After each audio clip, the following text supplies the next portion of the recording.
Scott, right here. Scott Osler, San Francisco Chronicle. Steph, I'm going to ask your opinion, if you care to give it, on the Eagles situation and how you feel about being the team and kind of the guy that started that, for want of a better word, protest kind of deal, the White House. I mean, you know, any team that wins the championship is going to be in that decision-making situation where you got to do what is in best interest of your team and kind of handle that accordingly, like we did last year, or I should say, like what we planned to do, having a meeting together to figure out what our decision was going to be, and obviously know what Trump did before. We had an opportunity to do that in kind of a similar situation here, but not surprising. It's unfortunate, but you know, we all have our opportunity, our right to kind of do what we want to do, and the Eagles, you know, fall in line with that. Mark on the left side of the aisle. Mark Spears is undefeated. Steph, following up on that, LeBron said he would expect that either team that won a championship would not want to go. See if you agree with that. And also, all the black players from the Eagles decided before being uninvited that they did not want to go, and wanted to see what you thought about that as well. I mean, I hope to be in that situation and win 2 more games where we win a championship, and obviously know what comes with that. But I don't think I think I agree with Bron. Pretty sure the way we handled things last year, kind of stayed consistent with that.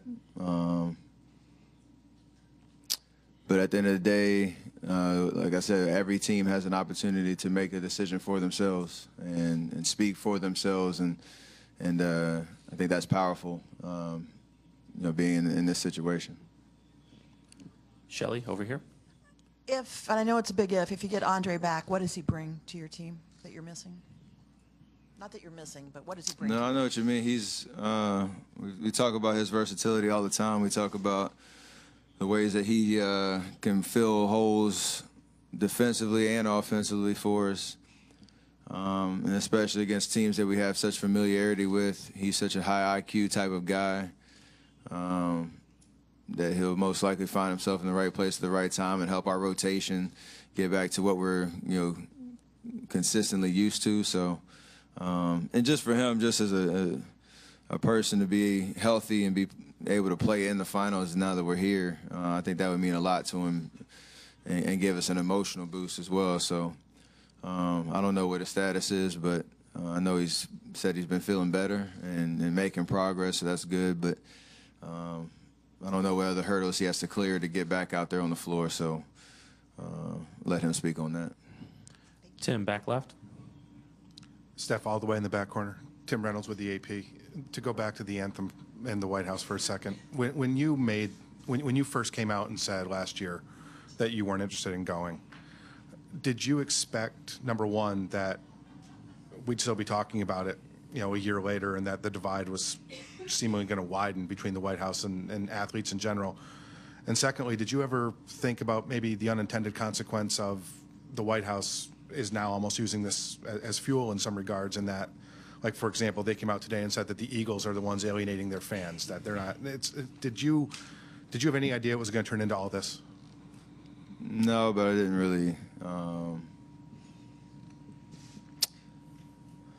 I did care because it's an important conversation, but you can't control what other people try to do or try to control the narrative or things like that.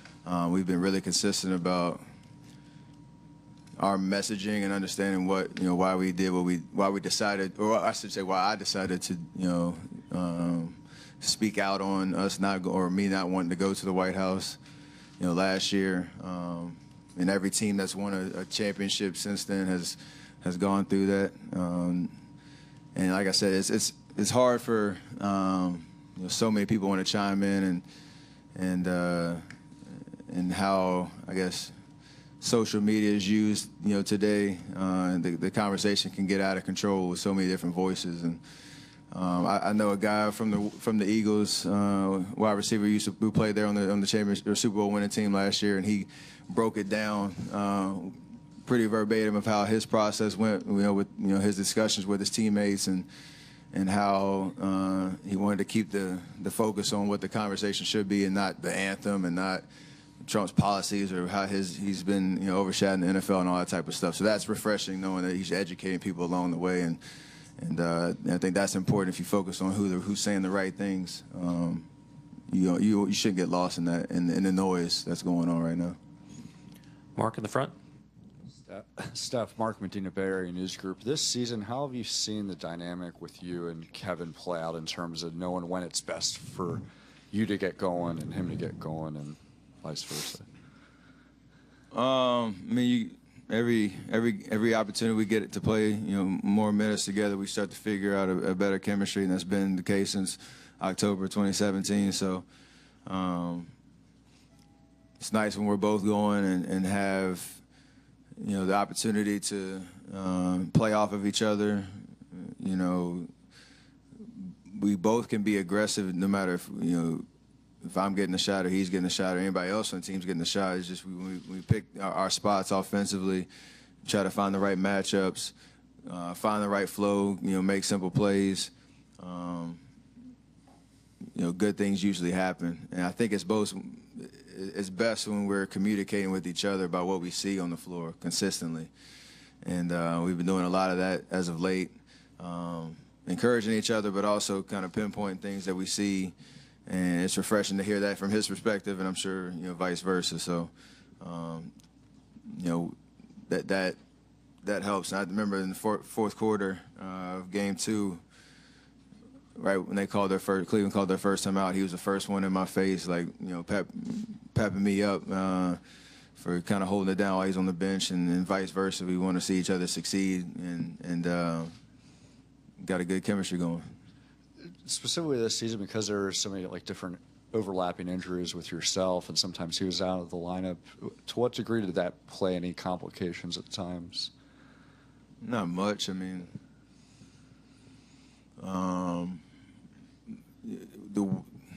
would say kind of the things that we bring the best out of each other when it comes to what our strengths are. When one guy's out, you miss that, but it's not hard to kind of ramp it back up once we're both out there on the floor. So we've ever since the Game 2 of the Pelican series, we've built up that chemistry again, and it's been fun. And standing on the left. Ann Killian with the San Francisco Chronicle. Steph, when you walk into this building in June, what kind of memories hit you? And also, how do you feel like you've played here during the playoffs?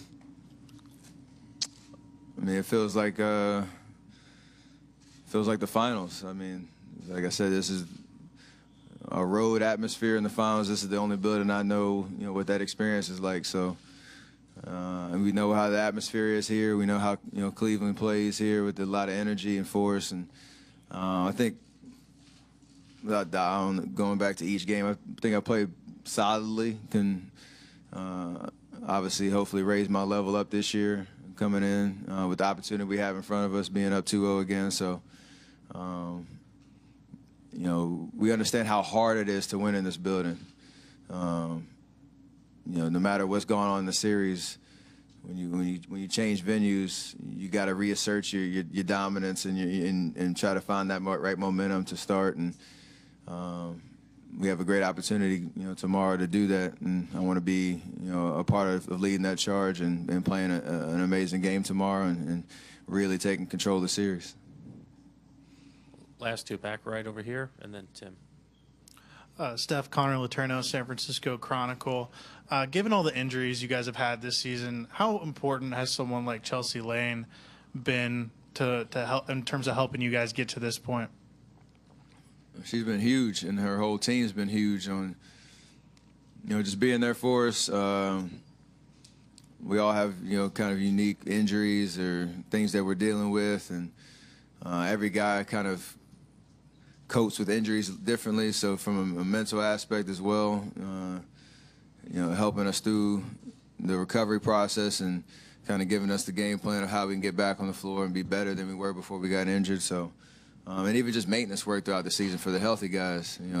We play a lot of minutes, a lot of games, and so they're vital to our success. And and she's been amazing, especially for me. Just thinking about all that I've been through this year with the ankle and the knee and all that type of stuff, just keeping me sane as you're not on the court for a good amount of time. You got to keep the right perspective about your rehabilitation and understanding that the big picture. I can come back like I have and be the player that I want to be and when it matters most. What's she kind of like as a person, and how would you describe her overall approach to the job?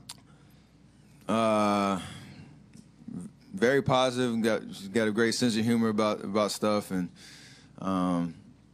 I'd say topics of conversation in the training room go all over the place. She doesn't have like that huge basketball background. She's not really talking about much of that. It's just what we got to do today to get right.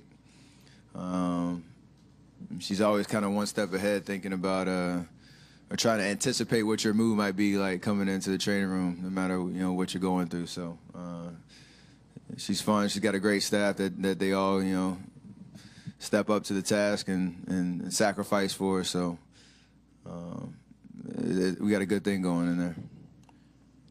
Tim, last one on the left. Tim Kawakami, The Athletic. One last Anthem question. The NFL people have, I'm sure you're happy about that. NFL people have pointed out that the NBA does have a policy done a while ago to enforce that you must stand for the anthem. I guess there is some understanding you can stay in the back. Do you think that's worth discussing? Are you okay with this policy, or do you understand that this has been agreed to with the players and you don't need to open up that discussion again? Honestly, I didn't know that rule. I would assume if somebody wanted to demonstrate or protest during the anthem, that there would be an opportunity to have that discussion and understand what the player wants, to express in that moment, and that the league would support that player, while they're doing it. I don't know if that's come up because nobody has knelt during the national anthem, but I think from just overall, just thinking about how the league has supported players and we've had that open dialogue, I'm happy to be playing in this league and know that we can speak on what we believe without people breathing down your neck, and that's a good environment to come to work in.